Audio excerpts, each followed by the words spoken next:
Merhaba arkadaşlar, örgü kanalıma hoş geldiniz. Ben bugün bu şekilde güzel bir yelek yaptım. Üzerine bakın böyle çiçek işlemeli nakış yaptım arkadaşlar.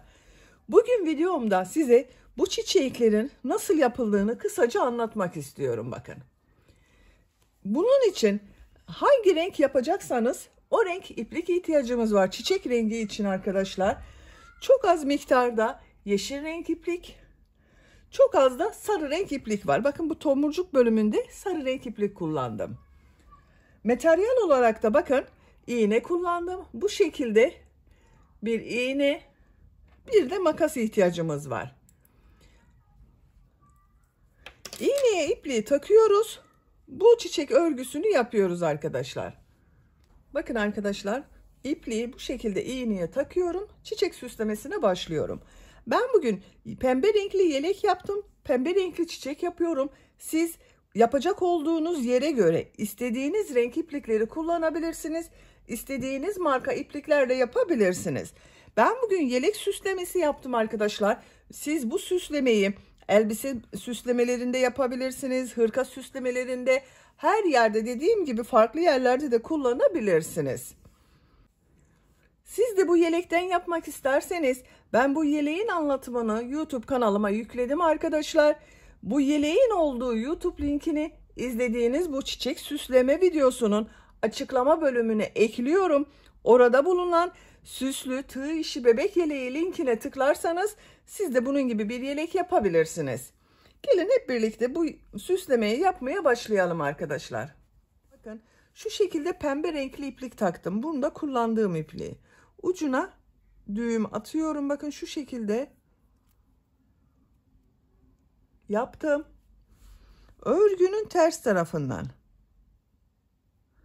orta yerden şu şekilde ipliği taktım. Bakın bu ilmek içinden iğneyi geçiriyorum. Çıkmasın diye bu şekilde yaptım arkadaşlar. Bakıyorum. Bakın yaptığım yarım trabzanları sayıyorum. 2, 4, 6, 8, 10 yarım trabzan görünüyor. 5 burada, 5 burada kalacak. Sayıyorum. 2, 4, 5. Bakın şuradan iğneyi yukarıya çekiyorum. Bu çiçeğin nasıl yapıldığını gösteriyorum. Aynı ilmeğe bakın tekrar iğneyi takıyorum ama çekmiyorum. Bakın 1, 2, 3. ilmeğe iğnenin ucunu taktım. Şu ipliği bakın şu şekilde tutuyorum. İğnenin üzerine taktım, çekiyorum. Bakın bu şekilde oldu. Diğer tarafına bakın şu ilmeğin diğer tarafına iğne ucunu taktım. Bu başladığım yerden iğne ucunu çıkarıyorum.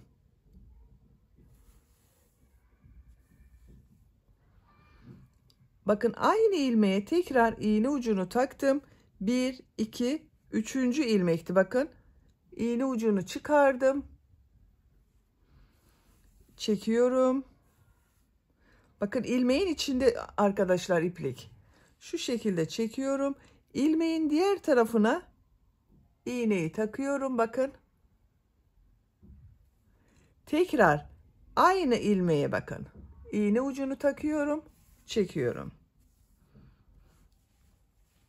Şimdi bu orta bölümü yapıyoruz bakın. 1, 2 bakın şu şekilde taktım. Bakın ipliği şu şekilde tutuyorum. İğneyi bakın ilmeğin diğer tarafından takıyorum.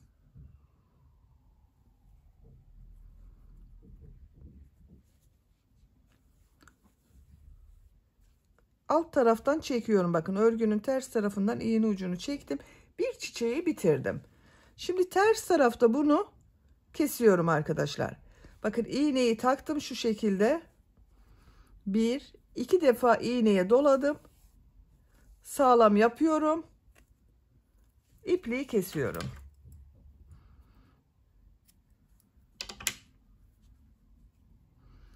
Pembe renkli ipliği bekletiyorum. İsterseniz diğer çiçeği de başlayalım.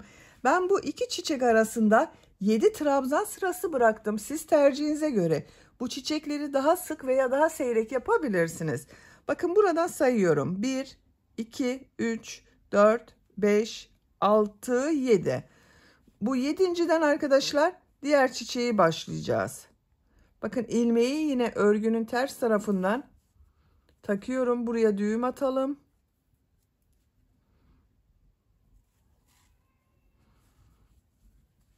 Tekrar sayıyorum. 2, 4, 6, 7. 2, 4, 5. Bakın şuradan diğer modele başlıyorum. Aynı bunu yaptığımız gibi.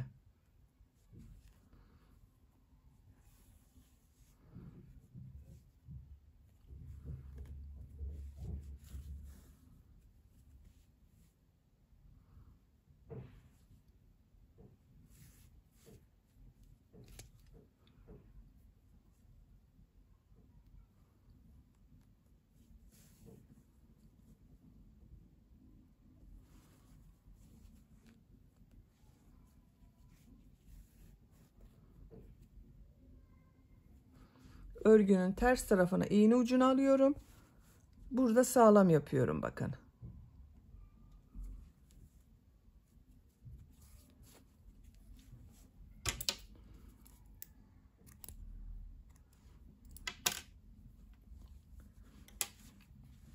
Bakın pembe renkli çiçeklerini yaptım. Şimdi yeşil çiçek yapraklarını yapalım.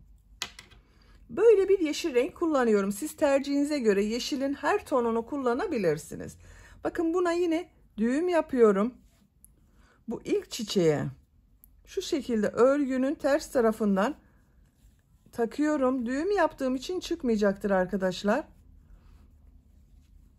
Bakın çiçekleri yaptığım bu ilmeğe iğne ucunu takıyorum.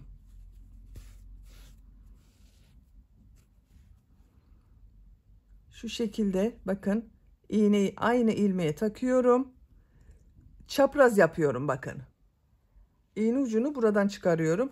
Bakın ilmek yine şu şekilde arkadaşlar. Çekiyorum. İlmeğin diğer tarafından iğneyi takıyorum. Bakın yine aynı ilmekten iğne ucunu çekiyorum.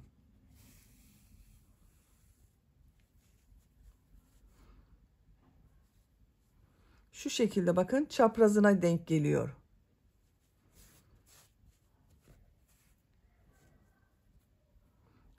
İlmeğe bakın ters tarafından diğer taraftan iğneyi takıyorum. Ters taraftan iğneyi çekiyorum. 2 yaprak yaptım yeşil renkli olarak. Bakın burada da 3 tane pembe yaprak yaptım. 2 tane yeşil yaprak yaptım. Şu şekilde örgünün ters tarafında sağlam yapıp bitiriyorum. Bakın 2 defa doluyorum, çekiyorum.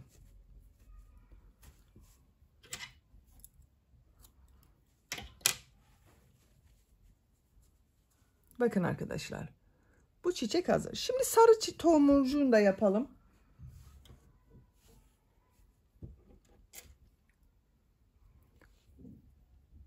Bakın sarı renkli iplik takıyorum iğneye.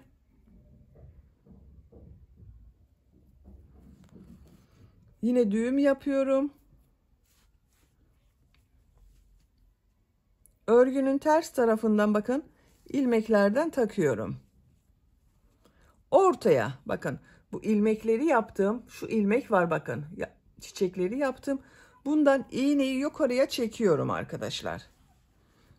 Bakın iplik burada.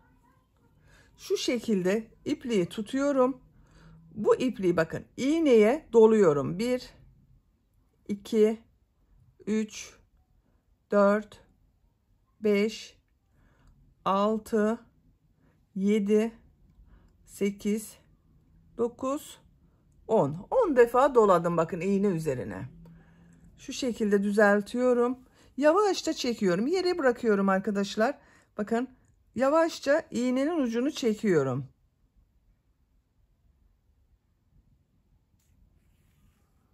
Elimle tutuyorum. Elimi bıraktığım zaman iplik ucu kaçacaktır.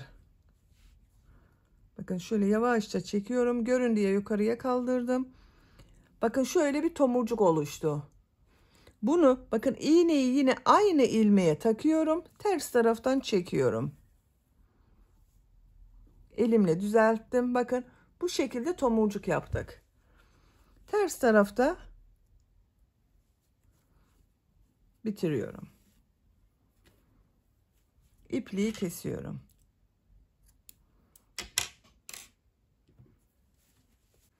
Bakın arkadaşlar, çiçek örgüsünü yaptım. Ben bu yelekte yaptım bu çiçek örgüsünü arkadaşlar. Siz bu kolay çiçek yapımını her türlü örgülerde, dekoratif amaçlı farklı yerlerde de yapabilirsiniz. Gördüğünüz gibi çok kolay. Beni dinlediğiniz ve izlediğiniz için hepinize çok teşekkür ederim. Örgü kanalıma abone değilseniz abone olmayı unutmayın lütfen. Örgü kanalıma abone olmak ücretsiz. Örgü kanalıma ücretsiz abone olup orada bulunan zil şeklini dokunarak açık yaparsanız kanalıma video yüklediğim zaman ilk önce size bildirim gelir. Örgülerimden herkesten önce sizin haberiniz olur. İzlediğiniz videolarıma beğeni ve yorumlarınızı yaparsanız çok sevinirim arkadaşlar. Sizlerle yeni örgülerde görüşmek dileğiyle. Hoşça kalın, sevgiyle kalın.